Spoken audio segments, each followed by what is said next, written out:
Tom's younger brother, our best man. Put it together, Joe Lucido.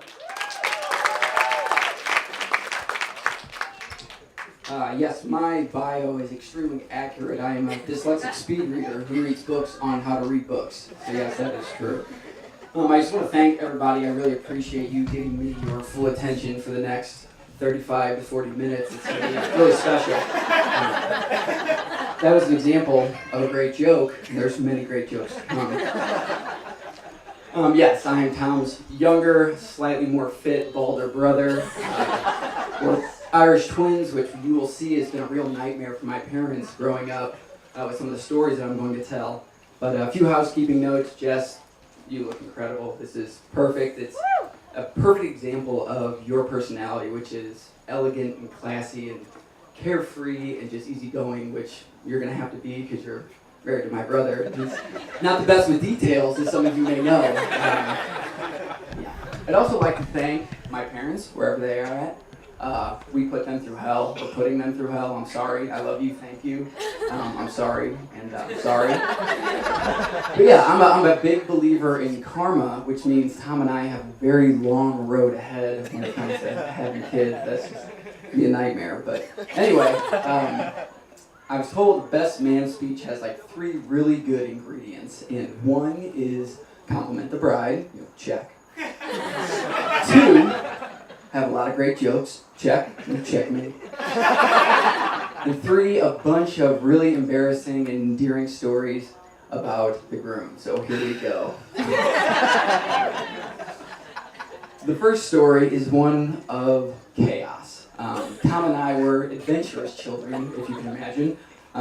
Our old house, the first house we grew up in, had a living room that connected directly to the kitchen. And one day we decided to pour soap all over the kitchen floor and get down to our tidy whities, which were, tidy whities are like underwear, but like they're white Speedos. No one knows what they are anymore except my dad, who still wears them. But anyway, so we decided to sprint through the living room and then slide through the floor, just slamming into walls. And the last thing I remember was my mom walking in and my brother sliding across the floor into a cabinet and cereal and pasta going all over the floor, and she just like, her hands up, like, what the hell are you doing? But the moral of that story is the best moments and activities in life are free or the cost of soap. So the next story is one of death and destruction. So at a very young age, we had the right to bear arms, and we were given real guns and pellet guns and blow guns, really dangerous stuff for kids under 10. And Tom and I would take saltine crackers and break them up and throw them all over the lawn. And then from a window, Tom was an excellent shot. And so he murdered probably 8 to 12 birds in a very short amount of time. And we figured the best resting place for these birds would be in my mom's garden. And, in theory, great spot.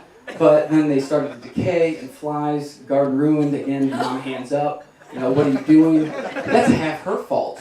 She gave us the guns. But the moral of that story is you can bond over just about anything with a sibling or a cousin or family or friends, and birds are dumb. So, the next story is one about a challenging day. You mentioned I was an entrepreneur, and at one point I was working close to 100 hours a week, thinking that was the smart thing to do. And I was rehabbing a house and working full-time as a bartender, and my entire basement flooded, and all of my dad's tools were just floating in the water. Just a real problem. And I remember just, sorry, again. But yeah, I just turned off the lights. I came down and saw it. It was like 3 a.m., turned off the lights, and I just cried a little bit because it was a shitty day.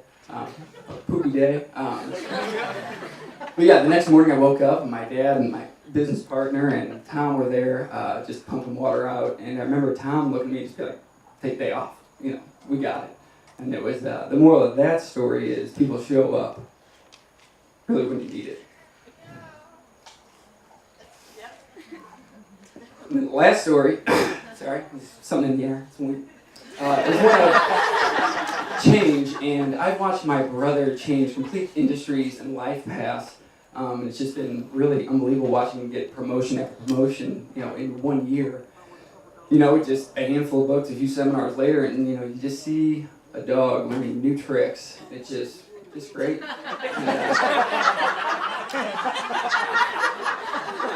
Something like that. Yeah. No, it's been a real honor, and I'm just so excited to see the life path that you two are on. It's just gonna be incredible. Jess has made Tom such a better person. He's always been good. But it's just such an incredible person, and it's great to finally have a sister besides Pete. And